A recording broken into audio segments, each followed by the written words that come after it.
Hey, what's going on, Facebook? This is George, and I'm back for another installment of my live videos.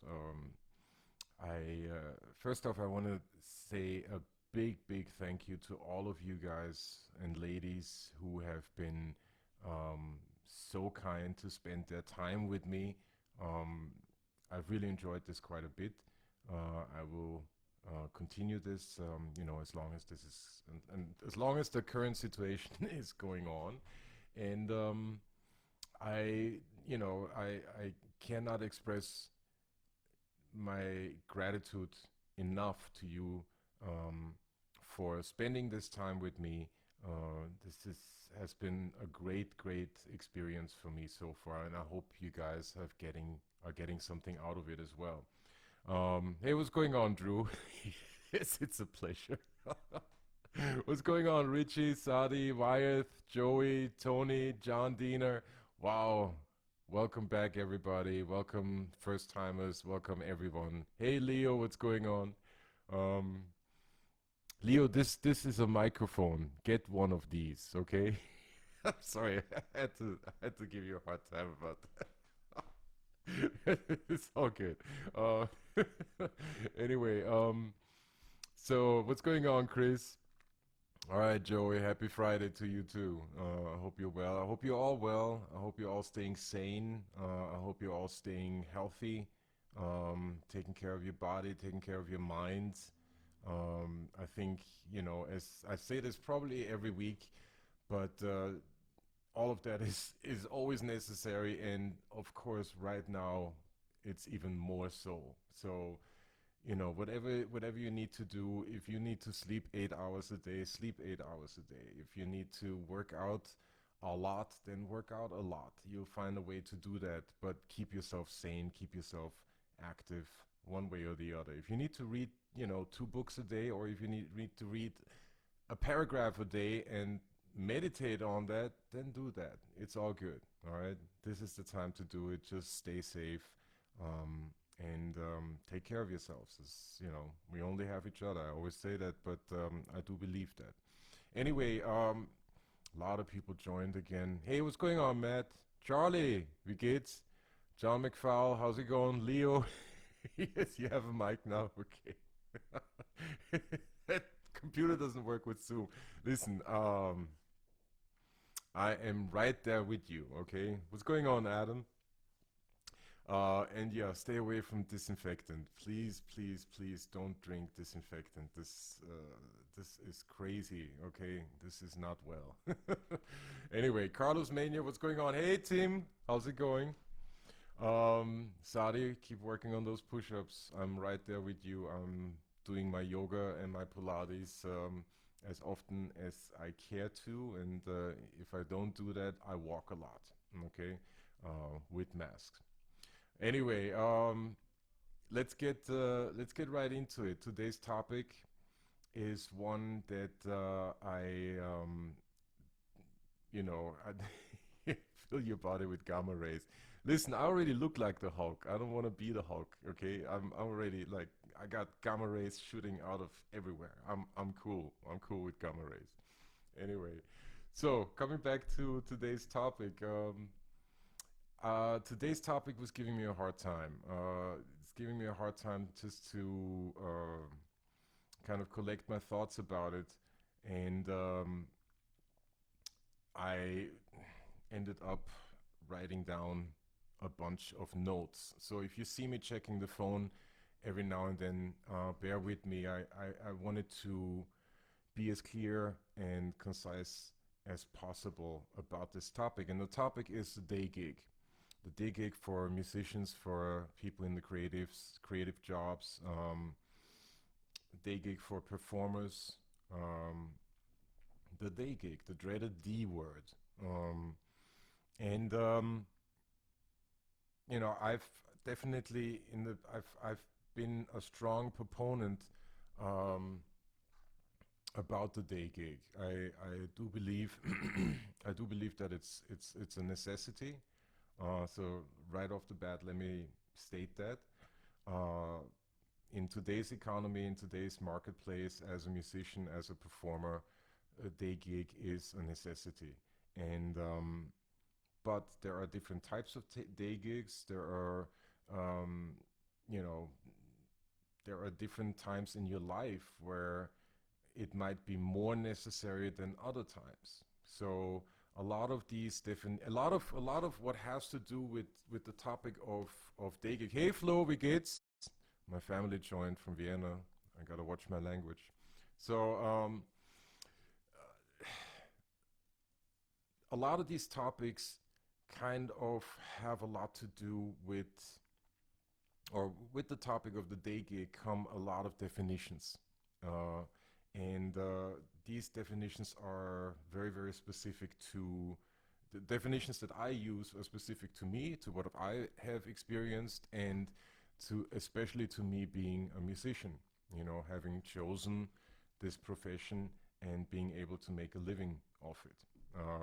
So let me jump right in. Hey, Alexis. Um, Let me jump right in and start with these notes, because otherwise, it's a topic that kind of can branch out very, very easily. I probably won't do a lot of playing today. I just finished practicing, and I'm gonna do some more later on. But uh, just so you guys know, quick side note: I'll do another video of what you're gonna do for me. Um, that is going to go up probably by the end of this week. Um, and there are a bunch of other transcriptions that I'm working on right now. There's a bunch of ideas that I kind of am trying to focus and get specific with. Um, so don't be alarmed. There are going to be more videos of me playing, making a fool of myself and distorting everybody's headphones like crazy. Okay, because that's what I do. Anyway, coming back to the day gig. Um, as probably a lot of you know, I was born and raised in Vienna, Austria, um, and I went to I did all my schooling, all my education in Vienna. And by that I mean not only the music education, but a lot of my first encounters with live music were in Vienna. And as part of that, I ended up playing with a lot of Roma and Sinti musicians. If you guys don't know who Roma and Sinti are, they are basically another word for it is gypsy musicians. So imagine Django Reinhardt, but coming from a Viennese background or an Austrian background. Um, so I played a lot of that music while being there. There were several families. These are families of tribal communities that still exist, and I was very lucky to be included in that in those communities. I Even back then I always thought that it was a great honor, and it was so exotic for me as a Viennese to experience that side of Vienna that was way older and partially nomadic. Um, yeah, that was just extremely exotic and extremely exciting, and it was also eye-opening, and especially when it came to the idea of making money as a musician, um, because a lot of the musicians I played with had jobs during the day. Okay, for them there was very little of a distinction between a creative person and a non-creative person. So you had um, bass players, guitar players, violin players who also had 9 to 5s, who had very often physical jobs in construction, who basically everybody in the family, in the tribe, so to speak, had a job, and they don't distinguish between, they don't, yeah, differentiate, I should say, between a creative person and a non-creative person. They see creativity and art in everything, and that greatly influenced me. Okay, not so much that while being in Vienna I would get my own day gig. It was not necessary. My circumstances did not um, call for that.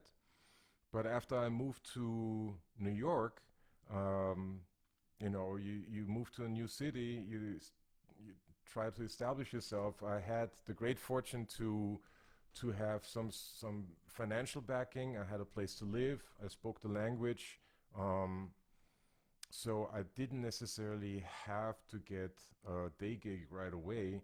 But as the years continued, the situation changes, the situations change, and I found myself finishing a touring gig, a road gig, um, and which took me out of the city a lot. Not necessarily, the easiest thing, or the easiest decision to make, but it was just a necessity. With this particular gig, this artist was touring a lot, and I happened to play outside of the city a lot. So that kind of took me out of the little bit of network, a little bit of social circle that I started building here. And needless to say, New York doesn't sleep. The network moved on. By the time I came back to the city, my contacts were all busy. They had moved on as they should. Um, and I kind of found myself, okay, well, there are, only so many possibilities of making money right now. One of them was the theater gig, and I ended up pursuing that, knowing full well that I needed time, because it was not the easiest, and it's still not the easiest scene to get into. So how do you live in that time? This is at that point now we're talking, 10 years after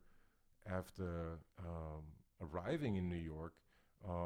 Whatever financial backing, whatever savings I had, was long gone, and it became a necessity to get a day gig. All right, this was kind of, and I've always found this interesting.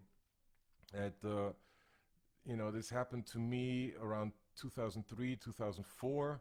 Um, so a solid 3 to 4 years before the financial crash. Um, but once the financial crash happened, um, I looked around and it seemed like, I had experienced all of that already a couple years earlier. And I think that if anything, that happens for freelance, that happens quite often for freelancers. Hey Dennis, Stuart, Jamie, Imani, what's going on? So, here I was, I had to look for a day gig, and aside from, having education in music, I didn't really have any other education. It never occurred to me to find some sort of aid in terms of learn a real gig or learn a real job or anything like that. I'm a late bloomer. I started very late with music. There was no time to do any of that. It was either full-time music or forget about it. So the one thing that I could do, I was living with my partner in an apartment in Harlem, and we had to renovate one of our rooms, with the bedroom actually. So in order to keep the costs of that renovation down, um, I talked to a contractor, and we came to the decision that, okay, I would take care of, me and a friend of mine, we would take care of the demolition of the room, and then the contractor would come, and I would buy the various materials, and then the contractor would come in, put everything up. But that was my first introduction to a job outside. I've, that was really, yeah, my first introduction to a job outside of music here in the States. Back in Vienna, I had summer jobs. I had two summer jobs, but I would not call that an introduction to working as such because it was really just a month. Um, but yeah, so that demolition, we did that, and the contractor came, put everything up, everything went well, and a couple months later, I find myself in this situation where, okay, now the road gig has ended. I want to get into the theater, uh, in playing in theaters or theater music. That takes time. I need to find a day gig. I need to make money in order to survive. Um, I can play my gigs. I still have to do that in order to stay relevant, stay in the scene, stay, somewhat seen. But I cannot rely on that because it's just not making enough money. So I ended up calling that contractor, and basically told him, "Listen, we had grown friendly. He saw the work that I and my friend did in terms of demoing the room. He was very impressed with that. He was very impressed with me breaking shit. So there you have it. um, but I called the contractor and I explained to him my situation and said, listen, I'm looking for a job. And as it turned out, he needed someone right away. And I believe I called towards the end of the week, be it a Friday or something like that. The next Monday, I was on my first construction site, which was on 42nd Street, opposite Grand Central Station, and ended up working in construction for, I believe, 3 years, 8 hours a day, not year round, but definitely a good amount.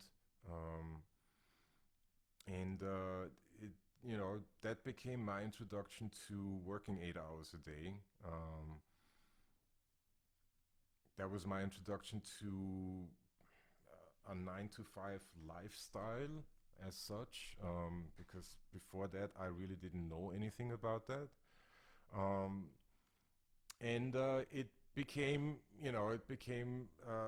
a big part of hey Gerd, became a big part of my being, of my approach, of my thinking about music. About it became a big part of me, of my musicianship. Um, so and now I have to take a look at my notes again. So again, the first thing was the attitude that Roma and Sinti players, kind of, and their families and their tribe, expressed in there being the possibility of, even if you have a day gig or a 9 to 5, you can still be a creative person. Okay, that was incredibly important. That was always in the back of my mind. And then that kind of, I took that idea when I had to look for employment, when I had to look for a way to make money, um, aside from playing music. So I went with that first outfit for a number of years, and that ended up being the last outfit also. In between the beginning of that time and the end of that time, I worked, I believe, with two, if not three outfits, working construction, doing pretty much everything from sheetrock work to plumbing to electrical to uh, masonry to everything that involves construction, both in Brooklyn and Manhattan. I don't believe that we ever. Oh, also upstate. My foreman had a rather large place in upstate New York, and every now and then he would need to get work done up there, so he would hire his crew to go up there over the weekend. He would pay extra. The hours were longer, and it was backbreaking. It was a lot of work. Nevertheless, I did enjoy it, and it did take me out of being a musician. It took me out of the mindset of being a musician.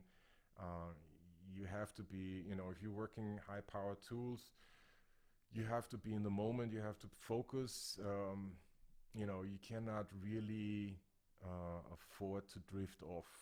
Um, it just gets very dangerous very fast, and you don't want that to happen. I did set myself on fire one time, and I fell down a 15-foot ladder onto concrete. So that happened as well. Nevertheless, what did this job kind of represent? And I did think about this a lot while I was doing it, because there is, growing up in Vienna, I did grow up in a somewhat musical household, but not really too much, um, which is somewhat of a contradiction. Nevertheless, there was a social stigma attached to having to get a day gig as a musician. Basically, if you had to get a day gig, you were either not good enough, you were not industrious enough. Um, it was basically your fault.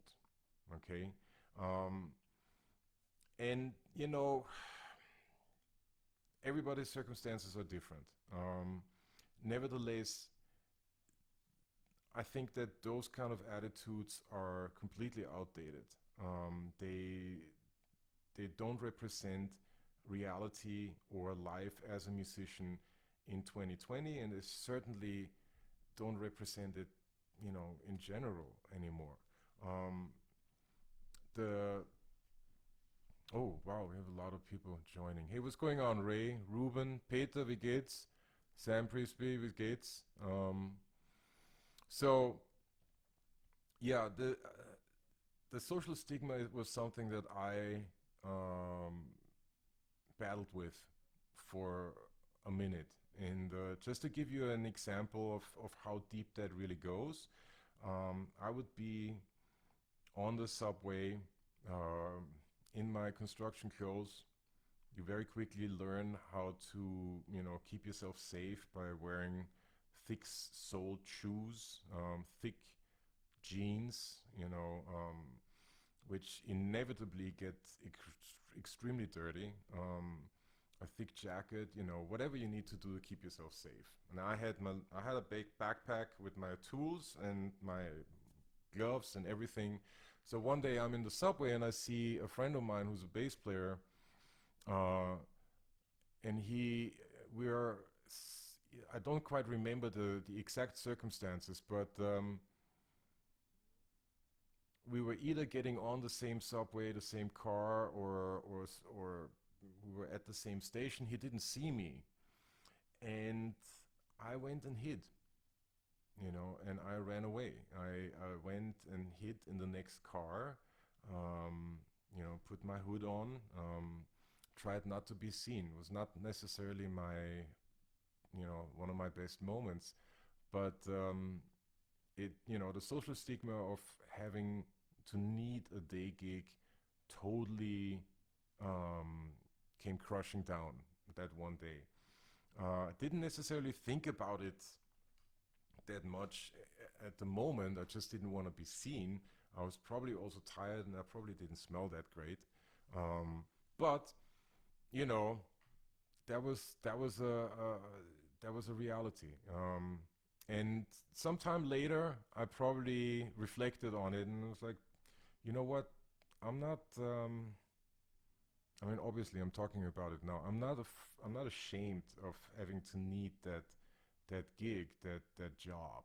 Um, I made very good friends there. I had a great time. I learned skills. I learned also to appreciate the music I was making. It's been interesting that having this job kind of coincided with me starting to play theater music, because it seemed to me as if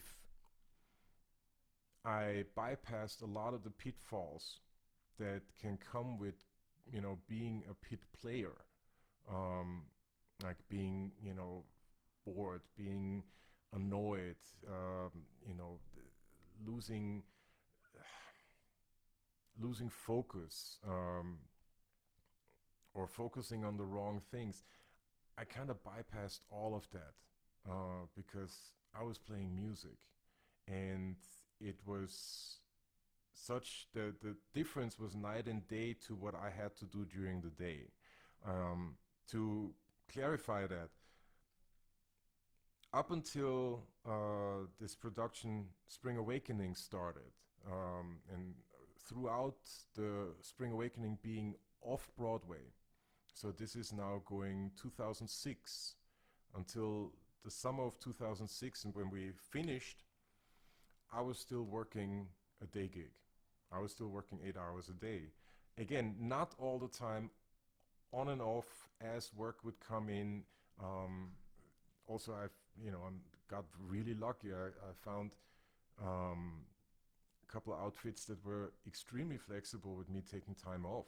I did a whole tour of Southeast Asia for 4 months, and that was that was right before, right after I fell off the 15-foot ladder, and I was in Wuhan at the time, limping around because my right side was still swollen and still kind of messed up from that fall. Nevertheless, the outfits that I worked for were flexible enough to um, let me take time off, go play gigs, play tours, um, and come back and then work on construction sites again. Uh, so up until the off-Broadway production of Spring Awakening, I was also a construction worker. And once Spring Awakening moved to Broadway, I decided, okay, that's enough. First of all, I do remember the extreme fatigue that came with playing, with working during the day and playing the show at night. That was a lot. Um, and then also the job kind of, in my opinion, required my full attention, meaning Spring Awakening required my full attention. So uh, let me just back up to, what I was talking about earlier in terms of the the day gig kind of providing a balance, perhaps, to what I was doing in music. Okay, and with the day gig, all of a sudden, I realized, oh, wait a second, this music thing. I mean, not that I didn't know this before, I did know it before, and I was very adamant about knowing what and where I wanted to go in my life. Nevertheless, it solidified that decision, times 1,000, I guess. Um, it made me play. It made me play every note like it was my last. It made me appreciate situations way, way more than not having that particular gig. So let me just quickly take a look. There's a lot of. All right, Ruben, what's going on? Michelangelo, Mike Rio, what's going on? There's a lot of comments here. I'm gonna try to address some of them, and forgive me, time is somewhat short, um, but I'm gonna try to, I'll definitely write down answers to all of these questions, and if you guys want to follow up and see my answers, there's plenty of possibilities to do that. What's going on, Gabriela? How are you doing? Um, so let me go to my next item here. Um, Again, bear with me. This topic is difficult for me. It's difficult to talk about. There's, as I already said, there's the social stigma that kind of you need to overcome. There is also the definitions that are very, very important to understand this particular topic. So, what is a day gig? you know, how does it differ from being in the performing arts? Okay. Uh, and one thing that I was talking to my partner Alexis earlier this week, and it really became clear by talking to her that there are very, very vastly different types of day gigs, okay? And you cannot really put them all under the umbrella of, okay, well, this is a 9 to 5. Yeah, they might all be 9 to 5s, but there are different types of day gigs, okay? There are those that are closer to your chosen profession and those that are really further apart. And all various increments of that. So, what would be something that's closer to your chosen profession? Well, of course, depends on what your chosen profession is. In my case, that's a musician. Um, you know, Number one, how do I define that? All right, that's very, very important. Um, for me, I always wanted to be a sideman. I wanted to be, the dude who gets the call to play anything. You know, I grew up with that being a possibility, with the idea of that being a possibility, with that being a reality. And even back in Vienna, when I moved out of Vienna, very often the question that I got was, "Well, what are you gonna do in New York?" And I was like, well, "I'm gonna live in New York."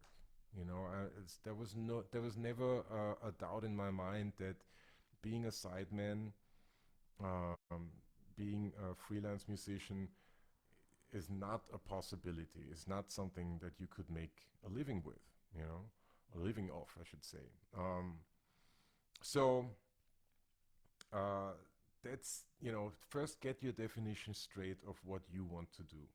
Um, and then if you find a day gig that's closer to that, then by all means go into it. Because if you are if you are lucky enough to find something that's close to your chosen profession, it's gonna make the day gig that much easier. Okay, it's gonna make it easier to balance, 8 hours in an office or in front of a computer with another 4 hours that you're gonna have to spend with your instrument. Okay, another,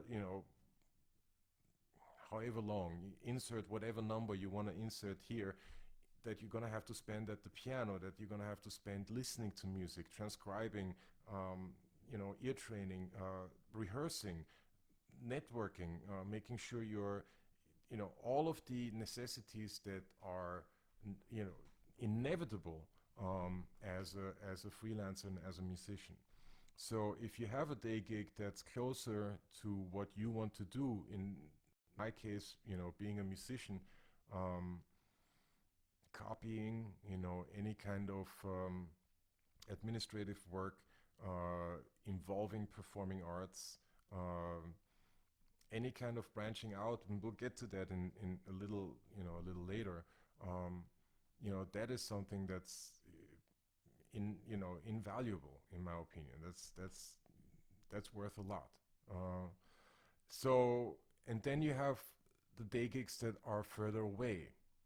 So, what do I mean by that? All of a sudden, you have to wait tables. You have to be the bartender. You have to uh, work in corporate America. Completely different, completely outside of your chosen profession. Um, Very, very difficult. Very difficult. But it does help to have a strong understanding, again, of what you want to do and why are you doing this gig and why are you working 8 hours a day. Is there a goal perhaps on the horizon that you can work towards, um, whatever that goal might be. We all have our wishes, and etc., etc. Hey, what's going on, Gregory? Larry, what's going on? So definitions of the day gig vary, needless to say. Um, could you see something like theater work as a day gig? In my opinion, yes. In my opinion, absolutely. It's a very short It's a very short work day, that's for sure.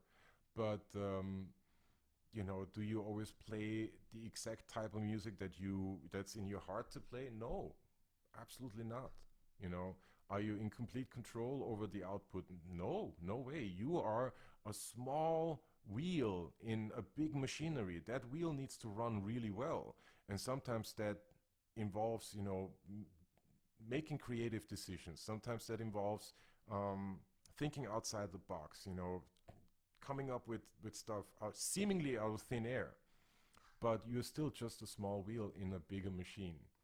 And in that respect, I do see the theater job as a day gig. Um, it that's just my 2 cents on that situation. Um, and with those definitions come one, in my opinion, indisputable reality that we have to face, and that is that the music industry has changed, and that any kind of question, like any kind of nostalgia about the good old days and all of that. Number one, they weren't the good old days for everybody, okay? Because discrimination in the work field also happens with music and with the performing arts. So let's not forget that. Not everybody could play every time they wanted to. Not everybody got the call and still doesn't, okay? So that's that's an indisputable fact. The music industry has changed. Um, I don't believe that the stigma of you're not good enough, therefore you need a day gig. I don't believe that that ever was the case. I think that it's probably some leftover of macho posturing that really does not help. Okay, where a lot that makes the posturing possible is being left out. Meaning, who is really paying the bills? Who's really paying for the house, the clothes, the food? Who's paying for the travel? Who's paying for that car? Who's paying for that instrument? Okay. Um, I don't know. It has been my experience that those questions very often get left by the wayside, and but it's easier to point out, well, those musicians over here that need a day gig or that actually work in a day gig are not good enough because that's what they need. Well, that's again, that kind of attitude does not go anywhere, and usually, yeah, doesn't really produce anything. Um, and let's not forget, as I said, the music industry has changed, so it would behoove us to be flexible and change with it, okay? And perhaps by changing with it, also influence the change that is the music industry, that is happening to the music industry. Let me take a look at these. So, yeah, as I said, Larry just reminded me that, there are jobs that are closer to your chosen profession. There are jobs that are further away from your chosen profession. Um, the better of a definition you have of what you want to do is going to make navigating those situations easier for you. Okay. I knew what I wanted to be ever since I was very young, even though I started playing music very, very late. Um, so for me, that was very easy kind of to follow through. Not everybody has that luxury. Okay, not everybody has that kind of understanding of what they want to do. And I totally acknowledge that. So the best advice that I can give to that is definitions. Figure out what it means to be a musician for you, and then figure out how to make that happen. And if and that the definition of what it means to be a musician will influence and guide you if you need to get a day gig. Okay, it will influence and guide your where you're looking for one, where your interest lies, it will make all of that more, um, it will bring all of that into focus. Um, and with that, I want to talk about one thing that is, because this is a heavy topic. This talks about finances and it talks about pretty much everything, setting yourself up as a working musician, whatever that means for you. Understanding the changes in our industry, dealing with those changes, and I mean, for what it's worth, and now I'm going off topic quite a bit, but for what it's worth right now, what we are experiencing in terms of this shutdown, of course, has brought up, an incredible amount of creative outlets, an incredible amount of entrepreneurship that all of a sudden that definitely wasn't there, 3 months ago. Um, but we are living in the age of YouTube. We are living in the age of the internet, and that alone has already changed a lot. So I think it would behoove us to take advantage of that. That was certainly not the case when I moved to New York. I moved in '96, so at the very, very beginning of the internet. Um, so, there was still a completely different workplace, completely different opportunities. And again, probably also completely different opportunities than 10 years before that, meaning 86 or 76. I mean, completely different scenes. Let's not forget that. So with that, I want to talk about one benefit of having a day gig that I found just to be everything for me. Um, and that was seeing, being on a construction site, and there's always a radio running, there's always music going, people are working and singing pretty much all the time, and all of a sudden having kind of this realization and this realization that how everyday music and how music affects people outside of being, outside of musicians, because musicians have a certain way of listening to music, which is a necessity for us. We have to be analytical. We also have to find, a way how to kind of turn the analytical part of our brain off and listen emotionally, or let our emotions, let our likes and dislikes um, kind of move us into what we want to listen to.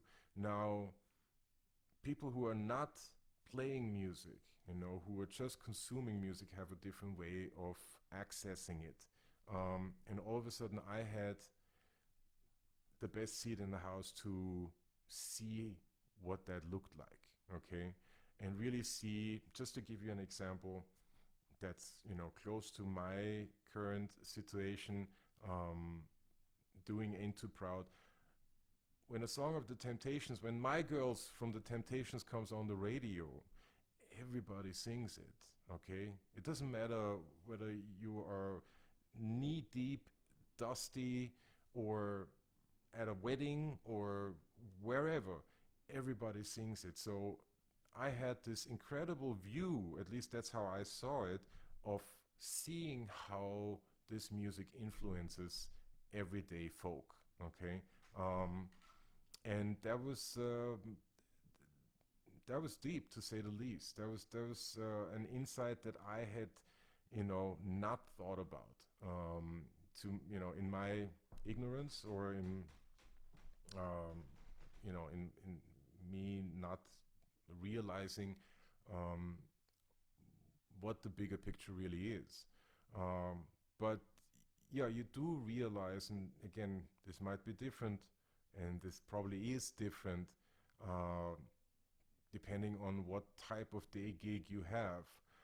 But all of a sudden, you have a different view of what it is that we are doing as musicians, and that I found to be invaluable. That that influenced me in a great way, as a musician. That influenced my output, Be it on the one hand, the intensity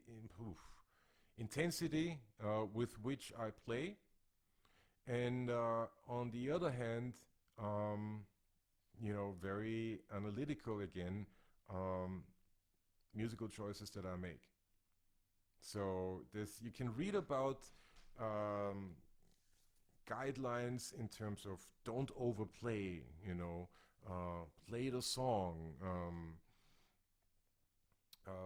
serve the music, serve the lyrics, You can read and be at lectures and learn about all of this until the cows come home. But you have to, until you experience that, um, I think you'll have a hard time really understanding what that means.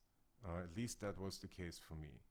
And so that was the biggest takeaway that I got from having a day gig, aside from making money. Okay. Um, that was probably the second. So the first one being, sort of an intellectual um, idea, and the second one being very real, because all of a sudden there was money coming in every week that wasn't there, and that helped me, at the time, figure out my financial situation and set me up for when the theater gig happened um, to have something to already grow on. Okay, um, and it was very helpful. So these benefits of having a day gig, um, in my opinion, are not to be underestimated and make it that much more worthwhile. Again, it does take you outside of your comfort zone. Okay, it does take it. It's hard work. There's no doubt about that. But what isn't? Okay, and very often, if it does, there is the possibility of people looking down on you because you have a day gig. Understand that as I said before, that social stigma is only one side of that particular opinion, and the other side of that opinion is very well hidden. Okay, people don't want to talk about their uh, personal finances and personal financial needs and how they are being met.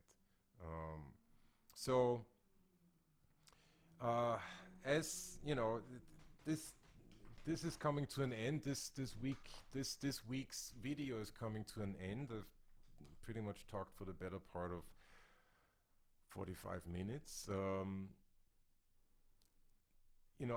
I do believe, and I've said this now already a couple times, I believe that a day gig is a necessity. Um, you know, of course, when this current situation started, I did have that thought of, okay, well, do I need to put my construction clothes back on? But then again, this is also, we're now in 2020, this is not 2006 anymore. Um, when I finished construction work, so in the meantime, I have changed. The world outside me has changed, I have changed, and but what that experience kind of did for me was um, it made it possible for me to be now in front of you in the largest extent of the definition, because this is outside of my comfort zone. My comfort zone is back there, and there's like a couple more electric basses and plenty more over here, and this is what this is what I like to do. Um, but this is again having that job, working 8 hours, kind of made it possible for me to be a little more flexible, and hopefully work on my entrepreneurship in terms of where I'm going to take this base chat, or there's a YouTube channel coming, there's a Patreon site coming, like all of these little parts are now a necessity, and I don't think that I would have been so open as I am to doing all of this without the experience of having this day job. Um, without of the without that experience, I probably would not have been open enough to invest the time and open myself up and make all of this possible. So uh, I highly recommend it. I highly recommend, if you need a day gig, get one. You know, define your life as as as well as possible, as concrete as possible, and that will guide you towards um, possibilities of making extra income. That is a reality that we all need. Be it teaching, be it copying, be it arranging, producing, be it internet work, be it social media work, be it outside of music, outside of the performing arts. If you have skills, by all means use them. Okay. Um, I've said this once at a bass roundtable, and I still find that to be valid.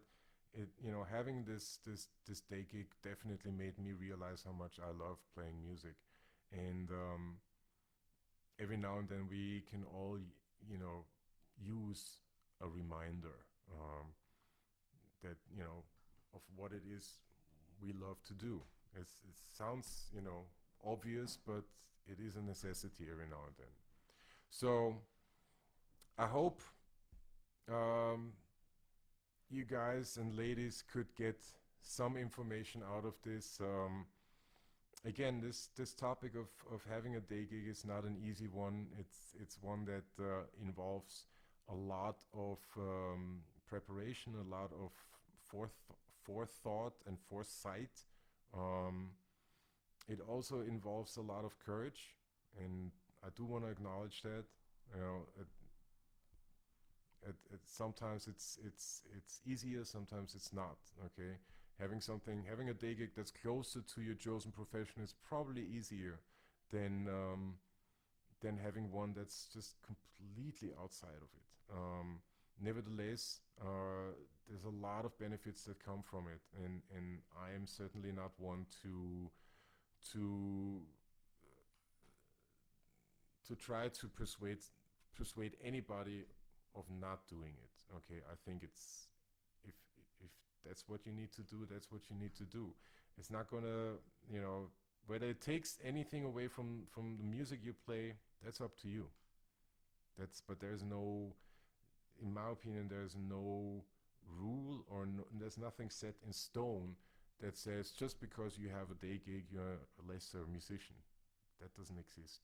Okay, and that it certainly doesn't exist now, but and I would venture out to say that it never actually existed. I don't believe that that ever was true. Okay, um, so let me wrap this up. Oops, there's a lot of comments here. Again, I'm gonna try to get to these comments and write some and reply to them. Um, you know, as much as I can. Please forgive me that I don't go through the entire list.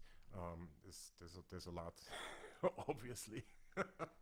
What's going on, Sean Edmonds? Good to see you. Hey, Lynn, good to see you.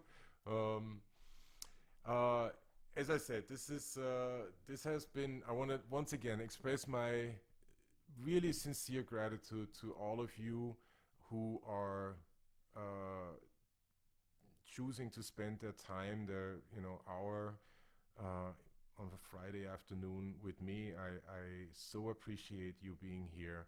I hope that if anything, my ramblings provide some sort of conceptual help or conceptual aid in getting you guys to the next level, continuing on what you're doing. Um, I hope to be of use what that is concerned. And you know, as I said earlier, there will be more videos of me playing, of talking about equipment or talking about sounds. That's a big thing with me. Um, I I do use this time right now for my own selfish reasons of practicing and trying to get better at what I do, and I like to share that with you. And also be on the lookout for the YouTube channel. I will advertise that for the Patreon site. I will advertise that, and I encourage all of you to do the same, because it is, it's a necessity right now.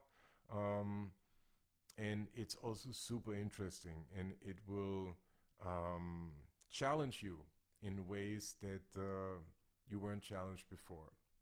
It's, I'm learning how to use Pro Tools. Hey. So anyway, I hope you're all doing well. I hope you're all staying well. Um, as I say every week, be cool, be kind, and don't forget that we only have each other. Also, big shout out to all the necessary workers, to all the nurses, to all the doctors, to all the people in grocery stores, transportation employees, truckers. You guys are the ones who are saving our neck right now. I wanted to acknowledge that, because that's really, really, really necessary. All of a sudden, we realize like what jobs are necessary, what are perhaps not so necessary. But hey, it's a lot of that. So I hope you guys are well. I hope you guys stay well, and be cool, be kind, and don't forget that we only have each other. And I'll see you next week. All right, later.